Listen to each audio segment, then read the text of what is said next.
છો વિદ્યાર્થી મિત્ર? મજામાં ને? તો આજે આપણે ધોરણ 6 વિષય હિન્દી ના પાઠ 6 ના પાઠ બીજામાં પહોંચી ગયા છીએ। તો આજે આપણે શરૂઆત કરશી અભ્યાસથી। અભ્યાસ प्रश्न नंबर 1, उदाहरण के अनुसार निम्नलिखित शब्दों का वाक्य में प्रयोग कीजिए। तो શું કહેશે કે ઉદાહરણના અનુસાર નિમ્નલિખિત જે શબ્દો આપેલા છે તેને આપણે વાક્ય પ્રયોગ કરવાનો છે। તો એમાં ઉદાહરણ છે, ઉદાહરણ મંડરાના, આકાશ में काले काले बादल મંડરાને લગે, બરાબર। તો આ મંડરાના શબ્દ પરથી આ વાક્ય પ્રયોગ કરેલો છે। એ જ રીતે આપણે બાધા, ઉત્સુકતા, દૃઢતા, બુઝુર્ગ અને વ્યસ્ત આ 5 શબ્દોના વાક્ય પ્રયોગ કરવાના છે। તો પહેલું, બરાબર। તો શરૂ કરતા પહેલા બાળ મિત્રો હું તમને જણાવી દઉં કે અભ્યાસના પ્રશ્ન નંબર 1, 2 અને 3 જે હું બોલું છું પ્રશ્નના જવાબ એ તમારે નોટબુકમાં સારા અક્ષરે લખી લેવાનું રહેશે। तो पहलू है बाधा। तो बाधा ऊपर वाक्य प्रयोग, हमारे रास्ते में कई बाधाएं आई। हूँ जो वाक्य प्रयोग करूँ छूँ ए अने तमे तमारा मन थी बीजा पण बराबर वाक्य प्रयोग है बनावीने लखी शको छो। पछी छे बीजो शब्द उत्सुकता, बराबर। तो उत्सुकता नो वाक्य प्रयोग, मुझे मेला देखने की बड़ी उत्सुकता थी। पछी छे त्रीजू दृढ़ता, तो एनो वाक्य प्रयोग, व्यायाम से शरीर में दृढ़ता आती है। पछी छे चौथू बुजुर्ग, तो बुजुर्गनु वाक्य प्रयोग, हमें बुजुर्ग का आदर करना चाहिए। पछी छे पांचमू व्यस्त, व्यस्त बुजुर्ग सुबह होते ही सब अपने अपने काम में व्यस्त हो जाते हैं। हवे आपणे जोईए प्रश्न नंबर 2 अ। तो प्रश्न नंबर 2 अ प्रश्नों के उत्तर दीजिए। तो तेमा पहलो प्रश्न है, दीदी आपका यह धमाकेदार धक्का मुझे हमेशा याद रहेगा। गोलू ने रेशमा से ऐसा क्यों कहा? तो एना जवाब में आवशे, दीदी आपका यह धमाकेदार धक्का मुझे हमेशा याद रहेगा। गोलू ने रेशमा से ऐसा कहा क्योंकि उस धक्के के कारण वह पटाखे से जलने से बच गया था। तो हवे आ प्रश्नना जवाब ने आपणे भाषांतर साथे फरी वखत समझी लईए। दीदी आपका यह धमाकेदार धक्का मुझे हमेशा याद रहेगा, एटले के दीदी तमारो आ धमाकेदार धक्को मने हमेशा याद रहेशे। गोलू ने रेशमा से ऐसा कहा क्योंकि उस धक्के के कारण ही वह पटाखे से जलने से बच गया था। गोलूए रेशमा ने एवुं कीधुं कारण के ए धक्काना कारणे ज ते फटाकडाना जलवाथी बची गयो हतो। हवे आपणे जोईए प्रश्न नंबर 2, रेशमा की शारीरिक कमी उसके इरादों में कभी बाधा नहीं बनी। भाव समझाइए।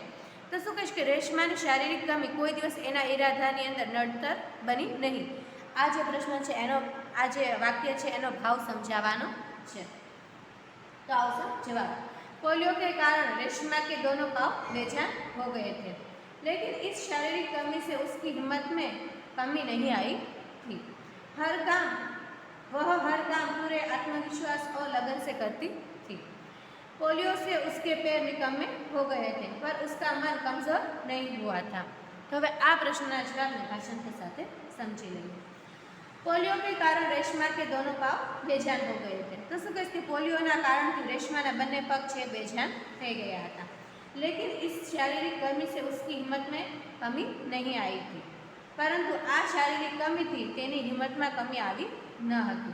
वह हर काम पूरे आत्मविश्वास और लगन से करती थी। तो शू कहीश के ते बधा ज काम पूरा आत्मविश्वास और लगन थी बराबर करती हती। पोलियो से उसके पैर निकम्मे हो गए थे, पर उसका मन कमजोर नहीं हुआ था। पोलियो थी तेना बंने पैर छे बराबर निकम्मे एटले के काम न करी शके तेवा थई गया हता, परंतु तेनुं मन छे कमजोर थयुं न हतुं। हवे आपणे आगळ प्रश्न नंबर 2 ब जोईए। तो प्रश्न नंबर 2 में कहे छे कि यदि आपकी कक्षा में रेशमा की तरह कोई बच्चा दाखिला ले तो आप। हवे जो प्रश्न नंबर 2 ब में सूचना आपेली कि जो तमारा कक्षा में धोरण में बराबर रेशमानी जेम ज कोई बाळक छे बराबर एटले कि रेशमा जेवुं विकलांग कोई बाळक दाखिला ले तो तमे शुं करशो।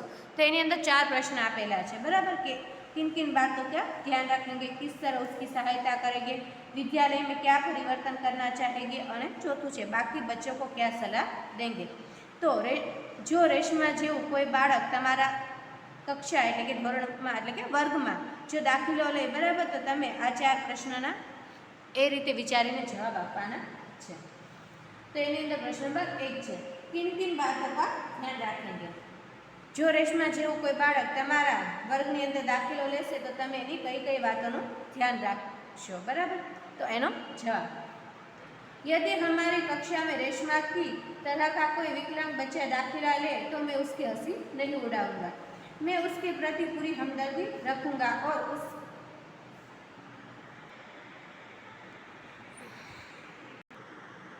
और इस बात का ध्यान रखूंगा, इस बात का ख्याल रखूंगा कि मेरे किसी व्यवहार से उसके दिल में चोट ना पहुंचे। तो आ प्रश्न भाषांतर साथ एक वक्त समझी लीजिए। तो शू कहीश कि यदि हमारी कक्षा में रेशमा की तरह का कोई विकलांग बच्चा दाखिला ले तो मैं उसकी हंसी नहीं उड़ाऊंगा। जो अमारा वर्गनी अंदर रेशमाना जेवुं कोई विकलांग बाळक दाखिलो ले तो हूँ एनी हंसी उड़ावीश नहीं, मैं उसके प्रति पूरी हमदर्दी रखूंगा और इस बात का ख्याल रखूंगा कि मेरे किसी व्यवहार से उसके दिल को चोट न पहुँचे, हूँ तेना प्रत्ये पूरी हमदर्दी राखीश અને એ વાતનું ધ્યાન રાખીશ કે મારા કોઈ પણ વ્યવહારથી તેના દિલને ચોટ ન પહોંચે। હવે આગળ આપણે જોઈએ પ્રશ્ન નંબર બીજો, કિસ તરહ ઉસકી સહાયતા કરેંગે। તો શું કહે છે, કેવી રીતે તમે એની મદદ કરશો? तो जवाब, मैं खेलकूद तथा अन्य प्रवृत्ति में अपने विकलांग सहपाठी को अवश्य शामिल करूंगा, मैं किसी भी तरह उसकी उपेक्षा नहीं होने दूंगा। तो भाषण के साथ समझी लीजिए। तो शू कहीश कि हूँ मैं खेलकूद तथा अन्य प्रवृत्ति में अपने विकलांग सहपाठी को अवश्य शामिल करूंगा, एटले कि हूँ खेलकूद तथा बीजी प्रवृत्ति में मारा जे विकलांग सहपाठी है एनी जरूरथी मदद एटले कि एने जरूरथी शामिल करीश, मैं किसी भी तरह उसकी उपेक्षा नहीं होने दूंगा। तो शू कहीश कि हूँ कोईपण रीते तेनी उपेक्षा थवा दईश नहीं। हवे आगळ जोईए प्रश्न नंबर 3, विद्यालय में क्या परिवर्तन करना चाहेंगे, एटले कि शाळानी अंदर केवा परिवर्तन करवा इच्छशो? तो शू जवाब, मैं आचार्य जी से निवेदन करूंगा कि वे शाला में ऐसे कार्यक्रमों का आयोजन करें जिनमें विकलांग विद्यार्थी भी भाग ले सके। तो आने भाषांतर साथ एक वक्त समझी लीजिए। तो शू कहे कि हूँ आचार्य थी बराबर निवेदन करीश कि ए शाला में एवा कार्यक्रमों आयोजन करे जेनी अंदर विकलांग विद्यार्थी है ए पण भाग लई सके। हवे प्रश्न नंबर 4, बाकी बच्चों को क्या सलाह देंगे, बराबर?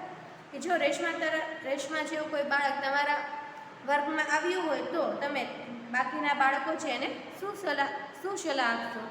तो जवाब, मैं बाकी बच्चों को यह सलाह दूंगा कि वे उस विकलांग साथी को पूरा सहयोग दे और उसके साथ प्रेमपूर्ण व्यवहार करें। तो भाषांतर, मैं बाकीना बाळकोने सलाह आपीश कि ते विकलांग साथी छे बराबर एनो पूरो सहयोग करे अने तेनी साथे प्रेमभर्युं वर्तन करे। हवे जोईए प्रश्न नंबर 3। प्रश्न नंबर 3 में छे सोचकर बताए, सोची अने पछी लखवानुं एटले के विचारीने बतावानुं छे। तो तेमां पहेलो प्रश्न छे, दीपावली पर आपके परिवार में क्या क्या विशेष तैयारी की जाती है? तो शू कहेश कि दिवाળી में तमारा परिवार में कई कई विशेष तैयारीओ करवामां आवे छे? तो जवाब, दीपावली पर हमारे परिवार में सर्वप्रथम पूरे घर की साफ सफाई की जाती है, सभी चीज़ों को झाड़ पोंछ कर उन्हें फिर से व्यवस्थित ढंग से रखा जाता है। उसके बाद कुछ मीठे और कुछ नमकीन पकवान बनाए जाते हैं। परिवार के सदस्यों के लिए नए कपड़े सिलाए या खरीदे जाते हैं। तो आ प्रश्न ने भाषांतर साथ एक वक्त समझी लीजिए। तो शू कहीश कि दीपावली पर हमारे परिवार में सर्वप्रथम पूरे घर की साफ सफाई की जाती है, तो कि दिवाळीना अवसर पर हमारा परिवार में सौथी पहला पूरा घर की साफ सफाई करवामां आवे छे। सभी चीज़ों को झाड़ पोंछ कर उन्हें फिर से व्यवस्थित ढंग से रखा जाता है। तो शू कहीश कि बधी वस्तुओने बराबर पोछीने अथवा के धूल साफ करीने बराबर एने व्यवस्थित रीते मूकवामां आवे छे। इसके बाद कुछ मीठे और कुछ नमकीन पकवान बनाए जाते हैं। हवे घरनी साफ सफाई पछी घर में अमुक मीठा अने अमुक नमकीन पकवान बनावामां आवे छे। परिवार के सदस्यों के लिए नए कपड़े सिलाए या खरीदे जाते हैं। तो शू कहीश कि परिवारना सदस्यों माटे नवा कपड़ा सीवડાવવામાં આવે છે કાં તો ખરીદવામાં આવે છે। હવે આગળ જોઈએ પ્રશ્ન નંબર 2, બાળમિત્રો, આ સોચ કર બતાએની અંદર તમે તમારા રીતે આ પ્રશ્નના જવાબમાં થોડું એડ કરી શકો છો, બરાબર, કે તમારી રીતે થોડું નવું લખી શકો છો. પ્રશ્ન નંબર 2 છે, ક્યાં દીપાવલી પર પટાખે છુડાને ચાહીએ, ક્યો? તો શું કહીશ કે શું દિવાળી પર ફટાકડા ફોડવા જોઈએ? તો ક્યો એટલે કે શા માટે? तो जवाब, दीपावली पर पटाखे नहीं छुड़ाने चाहिए क्योंकि इससे थोड़ी सी खुशी मिलती है परंतु भारी खतरा रहता है. पटाखों के कारण पैसों की बर्बादी होती है और वायु प्रदूषण बढ़ता है. तो आ प्रश्न ने भाषांतर સાથે વખત સમજી લઈએ. તો શું કહીશ કે દિવાળીના અવસર પર આપણે ફટાકડા ફોડવા જોઈએ નહીં, કારણ કે આનાથી આપણે થોડી ખુશી તો મળે છે પરંતુ ભારી ખતરા है એટલે કે મોટો ખતરો છે. પટાખો કે કારણ પૈસો की बर्बादी होती है. તો શું કહેશે, ફટાકડાના કારણે પૈસાની બરબાદી થાય છે और वायु प्रदूषण बढ़ता है અને વાયુનું પ્રદૂષણ છે એ વધે છે.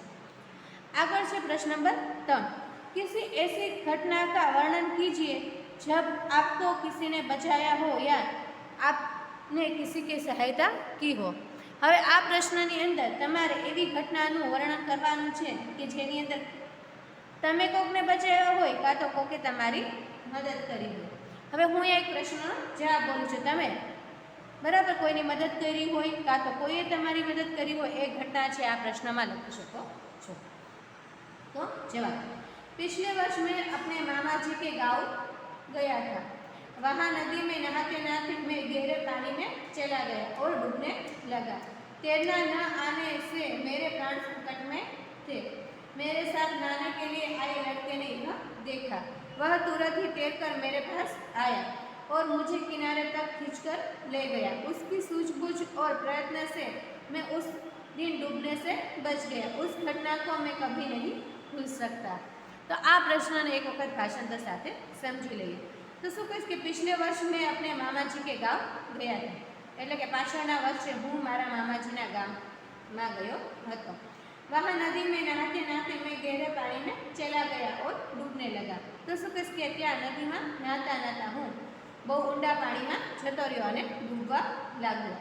તैरना न आने से मेरे प्राण संकट में थे એટલે કે તરતા નહોતું આવડતું તેના માટે મારા પ્રાણ છે સંકટમાં હતા. मेरे साथ नहाने के लिए आए लड़के ने यह देखा. तो शू कहीश कि मारा साथे नहावा माटे जे छोकरो आवेलो हतो तेणे जोयुं. वह तुरंत तैरकर मेरे पास आया और मुझे किनारे तक खींचकर ले गया. तो शू कहीश कि ते तरत ज मारी पासे आव्यो अने मने नदी किनारा सुधी खेंचीने लई गयो. उसकी सूझबूझ और प्रयत्न से उस दिन में डूबने से बच गया. तो शू कहीश कि तेनी सूझबूझ अने प्रयत्नना कारणे हूँ ते दिवस डूबवाथी बची गयो. उस घटना को मैं कभी नहीं भूल सकता. तो शू कहीश कि ते घटना ने हूँ कोई दिवस भूली शकूं तेम नथी.